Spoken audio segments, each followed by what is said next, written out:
오늘 여러분들과 함께 나눌 말씀의 제목은 하나님의 한 의입니다. 무례한 질문 하나 해볼게요. 지난주 말씀의 제목을 여러분 기억하십니까? 네. 우리도 별반 다르지 않은 이었습니다. 유대인들 역시 자유인, 그리고 이방인들과 별반 다르지 않는, 그리고 저와 여러분들도 별반 다르지 않다는 이야기를 나누었습니다. 여전히 연약하고 죄의 영향력 아래에 있는 상태였다. 그런 이야기를 좀 나누었습니다. 자, 좀 더 무례한 질문을 드리면 2주 전의 말씀을 여러분 기억하십니까? 제목을 네. 경건하지 않음과 불의였습니다. 유대인들이 아닌, 즉 이방인, 자유인에 관한 상태, 즉 그들 역시 죄의 영향력 아래에 있는 상태라고 로마서에서 말하고 있었습니다. 즉 유대인이나 헬라인, 자유인이나 모두 죄의 영향력 아래에 있는 상태, 구원이 필요한 상태를 2주에 걸쳐서 우리가 이야기를 나눈 거예요. 그럼 자연스럽게 이러한 질문을 할 수가 있습니다.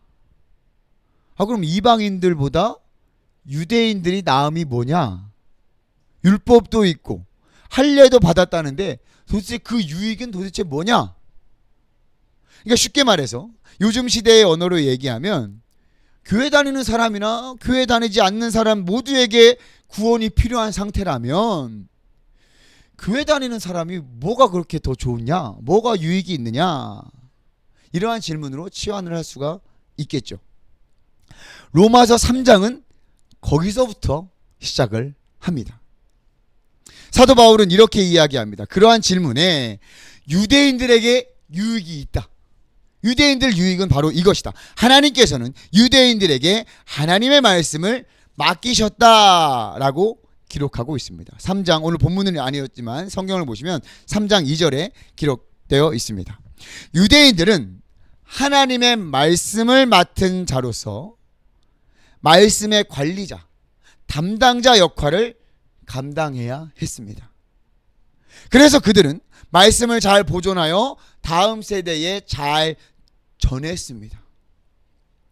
정말로 유대인들은 말씀을 필사하고요, 또 보관하는 일에 상상을 초월할 정도로 열심을 다했다고 합니다. 그뿐만이 아니라 율법을 배우고 가르치는 일에도 대단한 열심을 냈습니다. 유대인들의 회당 문화가 그것을 증명하고 있죠. 가는 곳마다 회당을 세우고 안식일마다 모여 그 말씀을 배우고 가르쳤습니다. 성인식 때는 토라를 다 외워야 성인식에 임할 수 있을 정도로 하나님의 말씀에 대한 그런 어떤 자부심과 또 최선을 다해서 열심히 가르치고 외웠단 말이에요. 나름대로 최선을 다해 지키려고 노력했습니다. 그러한 점은 높이 평가할 만합니다. 그러나 우리가 지난주에 살펴본 것처럼 그럼에도 불구하고 유대인들이 죄의 영향력 아래에 있었던 이유는 배우고 가르치고 또 아는 것들을 그들의 삶으로 살아내지 못했기 때문에, 그리하여 하나님을 욕되게 했기 때문입니다. 우리와도 별반 다르지 않는 모습이죠. 그렇게 유대인들은 율법대로 살아내지 못했습니다. 그러면서 그들의 문제는 하나님의 신실하심을 왜곡해서 받아들였다는 거예요. 그들이 생각하기에, 유대인들이 생각하기에 자신들의 죄, 그러니까 유대인들의 죄로 인해서 하나님의 의로움이 드러났다면 결과론적으로 좋은 거 아닙니까? 하나님의 의로움이 드러난 것이지 않소? 이런 원리라면 죄를 짓는 것이 더 좋은 일 아니요? 라고 생각을 했던 거예요. 이렇게 생각한다는 거예요. 그러니까 유대인들의 죄, 즉 나는 크게 잘못한 일이 없어요. 왜요? 하나님의 의로움이 드러났으니까.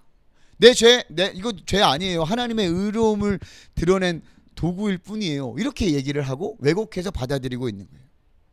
이거 쉽게 예를 들면 이런 겁니다. 소방관들 용감함과 민첩함, 그 탁월함 정말 대단하지 않습니까? 제가 그걸 알아보려고 불을 냈습니다. 그것은 상 받을 일 아닙니까? 이런 식이에요. 이해가 되십니까, 여러분? 유대인들이 이렇게 왜곡해서 하나님을, 그리고 자신들의 상태를 받아들이고 있는 거예요. 이게 맞습니까, 여러분? 상식적으로 이해가 안 되는 이야기죠. 이렇게 유대인들은 하나님의 크신 은혜와 사랑을 왜곡해서 받아들여 말씀을 맡은 자, 하나님의 선택받은 자들의 특권의식에 사로잡혀 있었던 것입니다. 그러니 그들에게 구원이 필요합니까? 필요하지 않습니까? 사도 바울은 단호하게 이야기합니다. 그런 생각은 잘못되었다. 정죄받는 것이 마땅하다. 8절 마지막에 기록하고 있죠. 그러면서 자연스럽게 다시 한번 앞의 내용들을 정리를 합니다. 자유인이나 헬라인이나 이방인이나 유대인이나 하나님을 알고 하나님을 따른 너희들 모두 죄 아래에 있다. 3장 9절부터의 내용인데요. 죄 아래에 있는 자들의 상태는 어떠합니까? 먼저 의인이 없습니다. 하나도 없어요. 자유인이나 유대인이나 의인이 하나도 없습니다. 여기서 의인이란 율법과 관련되어 있습니다. 즉 율법을 모두 잘 순수하게 지키는 자가 바로 의인이 될 수 있었을 텐데 그런 사람이 있을 수 있었겠습니까?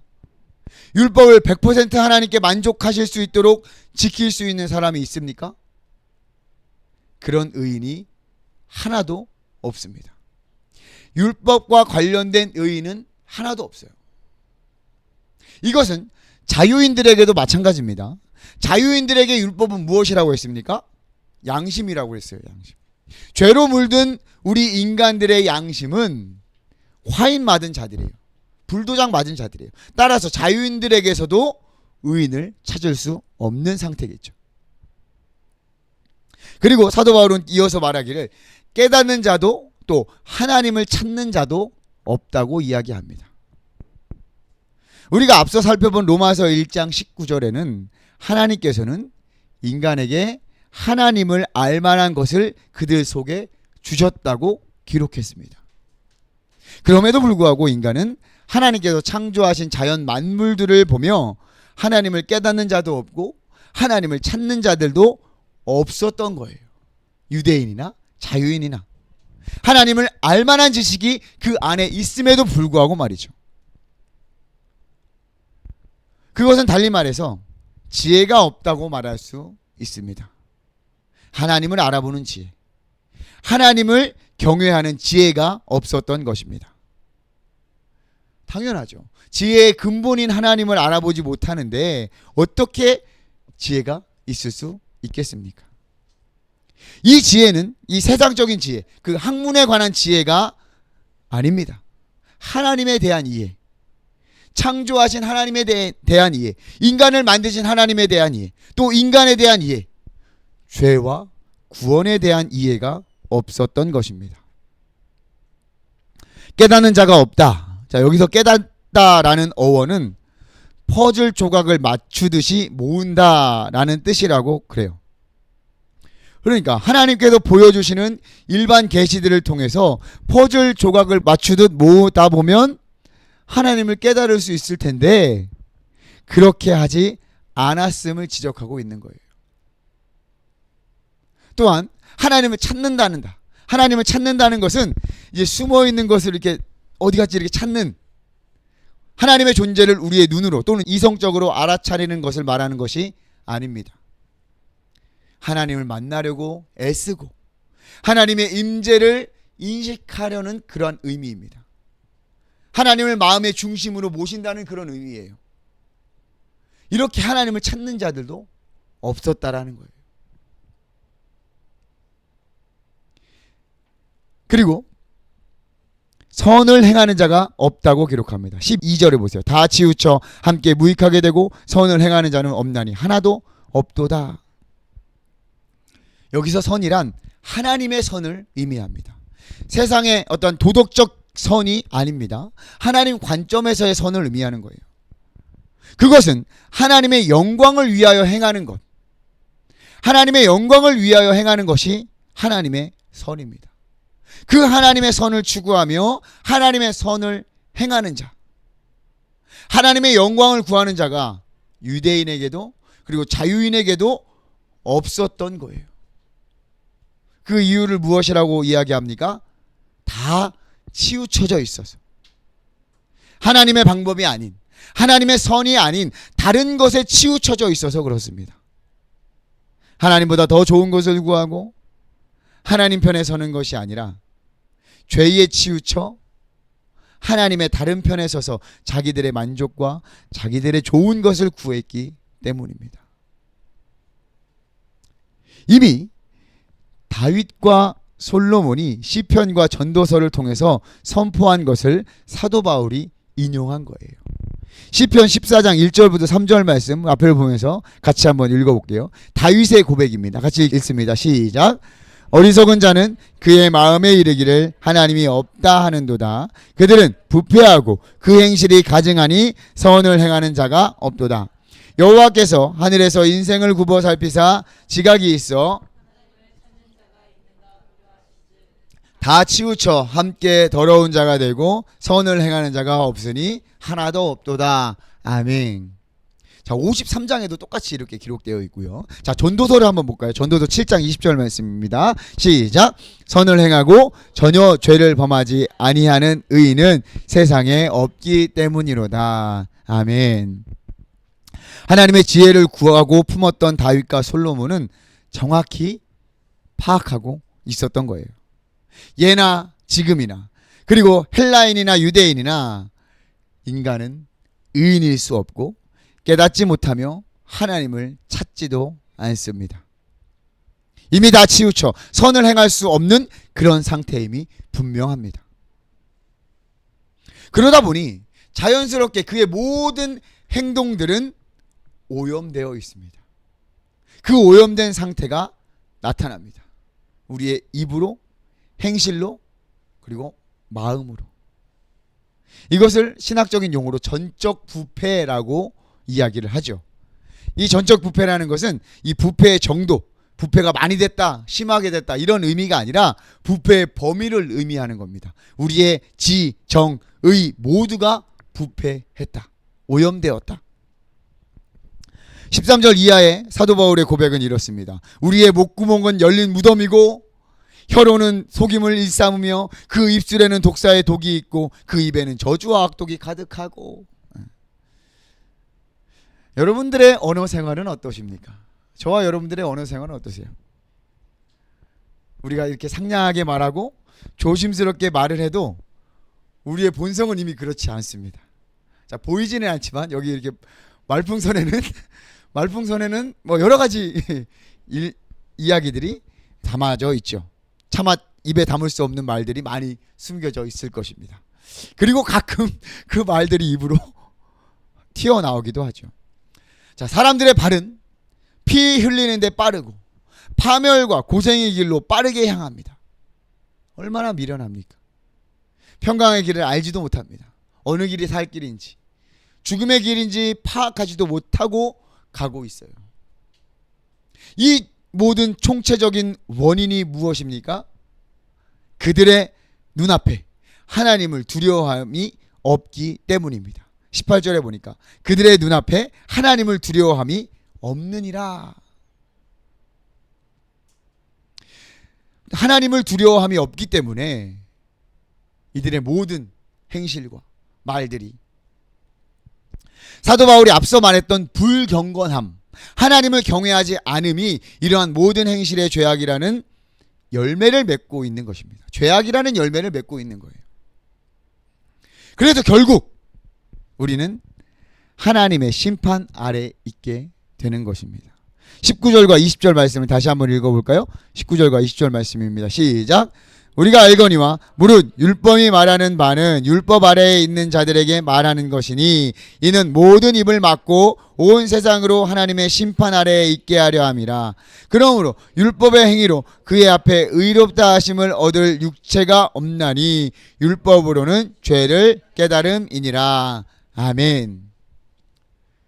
다시 한번 명확하게 얘기하죠. 율법의 행위로는 하나님 앞에 의롭다함을 받을 육체가 없습니다. 유대인이나 헬라인이나 자유인이나 그리고 저와 여러분들이나 어떻습니까? 너무 절망적인 상태입니까? 희망이 보이지 않는 것 같습니까? 죄의 영향력 아래 인간은 무기력하게 죽음으로 또 파국으로 향하고 있었습니다. 그런데 이 율법 외에 하나님의 한 의가 나타났습니다.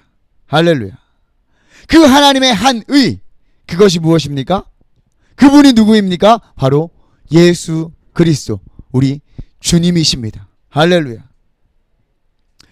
예수 그리스도는 그냥 생뚱맞게 그냥 툭 튀어나온 것이 아닙니다. 이미 율법과 선지자에게 많은 증거를 받았습니다. 구약의 여러 곳에서 예수 그리스도를 예표하고 선포하고 있습니다. 그리고 하나님께서는 여러 선지자들을 통해서 새롭게 태어날 왕, 인류를 구원할 메시아가 탄생할 것이라고 계속해서 선포하셨죠. 그리고 그 말씀대로 예수 그리스도께서 이 땅에 오셨습니다. 하나님의 의로 말이죠. 그것은 모든 믿는 자에게 차별이 없습니다. 유대인이나 헬라인이나 상관없습니다. 예수 그리스도를 믿는 모든 자들에게 미치는 하나님의 의로운 방법입니다. 그 방법은 예수 그리스도를 믿음으로, 예수 그리스도를 믿음으로. 우리는 3장 20절까지 죄로 인해 절망에 빠진 인간의 상태를 보았었죠. 구제불능, 아주 절망적인 상태였습니다. 유대인, 자유인 할 것 없이 모든 사람이 죄의 영향력 아래 죄를 범하여 하나님의 영광에 이르지 못하는 상태였습니다. 그러나 하나님의 한 의, 바로 예수 그리스도를 통해서 그 안에 있는 속량으로 말미암아 예수 그리스도를 믿음으로 하나님의 은혜로 값없이 의롭다 하심을 얻은 자가 된 것입니다. 할렐루야. 여러분 믿으십니까? 이것을 우리가 이신칭의라고 하는 것입니다. 로마서 1장 서론에서도 언급했던 것이 바로 그것 아닙니까? 여기 주보를 한번 보세요. 주보 참고 구절. 우리가 로마서를 읽으면서 절대 잊어버려서는 안 되는 로마서 1장 16절과 17절 말씀을 주보를 보면서 다 같이 함께 읽겠습니다. 시작. 내가 복음을 부끄러워하지 아니하노니 이 복음은 모든 믿는 자에게 구원을 주시는 하나님의 능력이 됨이라. 먼저는 유대인에게요 그리고 헬라인에게로다. 복음에는 하나님의 의가 나타나서 믿음으로 믿음에 이르게 하나니 기록된 바 오직 의인은 믿음으로 말미암아 살리라 함과 같으니라. 아멘. 아멘. 이거예요. 여러분 칭의란 좀 더 쉽게 말하면 무죄 선고와 같습니다. 판사가 법정에서 정식으로 무죄를 선고하는 것과 같습니다. 이것은 우리의 죄가 용서받았고 없어졌고 하나님의 의가 이루어졌음을 선포하는 것과 같습니다. 이제 죄의 영향력 아래에 있는 것이 아니라 하나님 은혜 아래에 있게 된 것입니다. 무엇을 통해서요? 하나님의 한 의, 예수 그리스도를 통해서 그를 믿음으로. 할렐루야. 이것이 누구로부터 온 것입니까? 하나님으로부터. 하나님의 은혜, 전적인 하나님의 은혜입니다. 사도 바울은 이것을 화목 제물로 비유하여 표현하고 있습니다. 25절에 보니까 3장 25절에 보니까 이는 이 예수를 하나님이 그의 피로써 믿음으로 말미암는 화목 제물로 세우셨다라고 기록하죠. 이 화목제의 의미는 하나님과 인간 사이의 분쟁을 종식하고 화평과 친교와 연합이 이루어졌음을 감사하며 드리는 게 화목제예요. 따라서 예수 그리스도께서 화목제물이 되셨다는 것은 예수 그리스도의 십자가 죽음을 통해서 인간을 향한 하나님의 진노를 없애시고 끊어졌던 하나님과의 관계를 다시 회복시켜서 화목하게 하는 희생제물이 예수 그리스도가 되셨다는 의미입니다. 우리의 죄를, 우리의 연약함을, 죄로 오염된 우리의 지정의를 예수 그리스도께서 모두 짊어지시고 죽으신 대속의 은혜입니다. 하나님의 구속의 은혜입니다. 왜 그러셨을까요? 왜 그러셨을까요? 이것은 전적인 하나님의 놀라운 은혜예요.